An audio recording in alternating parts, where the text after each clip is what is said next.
Hello, everyone, and welcome to Overtime. Ukrainian President Zelinski is meeting with President Biden in the Oval Office at this very moment. It's the first time that Zelinski has left the country since Russia began their invasion earlier this year. This meeting is happening as Biden is set to unveil a $1.8 billion weapons deal for Ukraine, which is set to include the U.S. Patriot missile system and JDAM precision bomb conversion kits, which allow conventional, they're still going to be conventional, but allows so-called dummy munitions to be turned into smart bombs.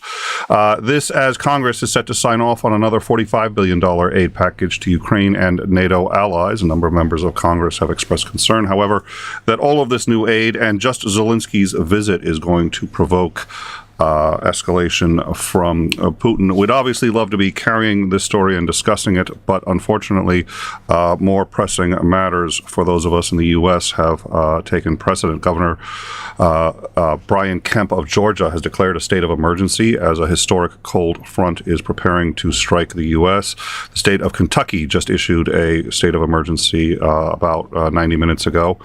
What is known as a bomb cyclone, where a storm front rapidly intensifies and drops as much as, drops 24 millibars or more of atmospheric pressure in 24 hours, is expected to strike much of the U.S. with strong winds and record-breaking cold, to say the least, in what is being described as a life-threatening wind chill condition for millions across the country. The National Weather Service is calling this a once-in-a-generation event, which for those of you who feel like we've heard that before, well, we have, but it depends on what you consider the event. But we are getting more and more of these, obviously, as global climate change begins to affect us more and more.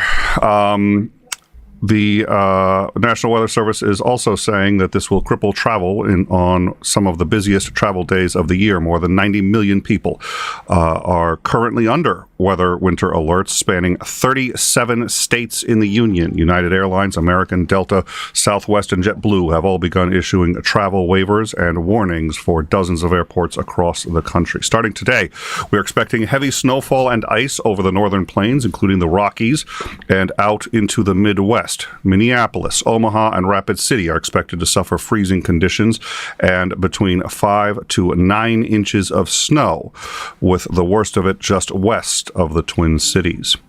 Denver is expected to hit a high of 47 today, but as we are preparing for this bomb cyclone again, it is rapidly changing conditions, and they're expected to hit a low of negative 14 by tomorrow morning. This will be the coldest day for Denver in over 32 years. By tomorrow, the winds will be picking up, and the Midwest will be expecting heavy snow and strong winds with blizzard conditions and potentially deadly wind chills between Thursday and Friday of this week. Whiteout conditions are expected during, quote, whiteout conditions are expected during this time, with travel becoming very difficult or impossible, said the National Weather Service today. They added, quote, this event could be life-threatening if you are stranded with wind chills in the 30 or 45 degrees below zero range, which will be striking much of the country. Chicago is expecting blizzard conditions with wind gusts as high as 50 miles per hour and 6 inches of snow. Snow is expected as far south as Jackson, Mississippi, Memphis, Nashville, and even Birmingham, Alabama. Northern states like Michigan are expected to pick up more than a foot of snow by Friday. In addition to all of this snow, of course, is the record-breaking cold. Beginning Thursday, the Dakotas are expected to be running about 40 degrees below average for this time of year. Southern cities like Houston, Texas, are expected to be below freezing for more than 46 hours. As born and raised in Boston, that does not particularly bother me, but having been in Texas when a light dusting shut down the entire airport, I am aware that they're not necessarily used to or prepared for such conditions, and it is important to recognize it will be below freezing for more than 46 hours, which is unusual. Meanwhile, cities like Jackson and Birmingham are expected to spend more than 80 hours below freezing. Wind chill in Chicago is expected to be 30 degrees below zero. 45 degrees below zero in Rapid City, and this is wind chill. Let's keep that in mind. And wind chill in the Dakotas and Montana is expected to reach as low as 50 degrees below zero. The Weather Service in Bismarck said today, quote, "This dangerously cold wind chill could cause frostbite on exposed skin in as little as 5 minutes." Obviously, this is extreme weather. We're having states already declaring states of emergency. It's manageable if you know ahead of time, which is one reason why we are broadcasting this on all channels on Twitter simultaneously. We think as many people should know. Obviously, this storm has been coming for a while, but we're getting an increasing awareness of just how serious it's going to be. A number of states have already suffered devastating tornadoes, hurricanes. We've covered this. This is expected to be unprecedented. The good news is we know ahead of time. So if you prepare, follow your state's guidelines. Obviously, different states, depending on how used they are to these kinds of weather conditions, are going to have different preparations already available. New England, where I am from, is actually not going to get hit particularly hard. At least we're not expecting it. And we are one of the states that is more prepared for this kind of thing. So that's the way the luck of the draw goes. I will be checking in on our live chat in just a minute, but we strongly urge people to not travel if they don't have to. Much of the U.S. is going to be paralyzed by this, is our understanding, and it is absolutely life-threatening. 45 to 50 degrees below zero with wind chill is utterly astonishing. That now, especially in North Dakota, they actually do get that throughout the year intermittently. There are some pretty extreme weather conditions in the U.S., but this is something that we are asking people to take very seriously. So please, again, check with your local and state officials and turn on your radio, go to the internet and check your local weather service and figure out what's going on. With any luck, you're in an area that's not expected to get hit hard. Please, under no set of circumstances, expect that because the weather is fine today, that it will be tomorrow. Again, our expectation right now, I think I had said that Denver is expecting a high of 47 degrees today. That's not bad. Not bad at all for, late December, 45 degrees. Hey, great. They will be negative, what was that? I think it was negative 15 tomorrow. Negative 15, negative 14, negative 15 tomorrow. That's without wind chill. That's just the straight temperature. That's a huge change in a very short period of time. So if you happen to be out and about in an area that you aren't prepared for that kind of weather, if your vehicle is not prepared for that kind of weather, it can change to life-threatening very, very quickly. So please, everyone, take this seriously. And again, check with the conditions are going to vary state by state. I'm going to check with the live chat. We're not really here to discuss too much. We did want to bring up Zelinski because it is important news that we had intended to cover somewhat more in earnest. Obviously, it is not what is most pressing at the current moment. We are also expecting to have, we have canceled the downtime for tomorrow night with Commander McMillan. That's unfortunate. There's new weapons packages and a few new things that we wanted to discuss with him. However, we are anticipating having him on with Operator Starsky on Friday, 1 p.m. Eastern. I hope you guys will join us. Operator Starsky is always a delight to have on and really knows what he's talking about. And you get him and McMillan in the same room, and it's a powerhouse of information. So with that said, let me check the chat. And again, we are streaming on both in time and overtime.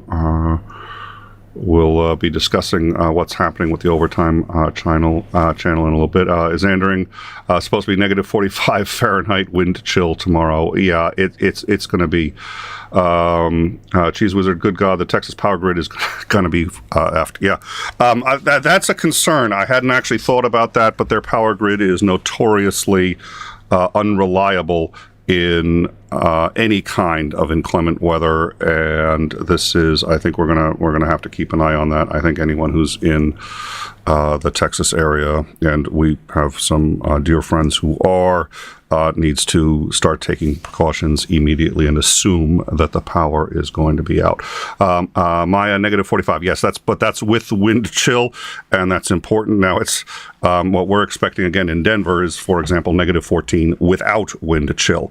It's very important to recognize the difference in those numbers. It's also important to recognize that the wind chill numbers are extraordinarily serious regardless. The wind chill numbers account for things such as, again, frostbite. So it's both numbers are important, but negative 45 degrees Fahrenheit is astonishing. So if somebody can drop in the live chat, I can. I'm not going to do the math, but if somebody can drop in the live chat what that is in Celsius, a number of people following us are on the metric system, and just for their edification, I'd like to find out what negative 45 is in Celsius. You know what? I can find that out in a second. Stand by one, please.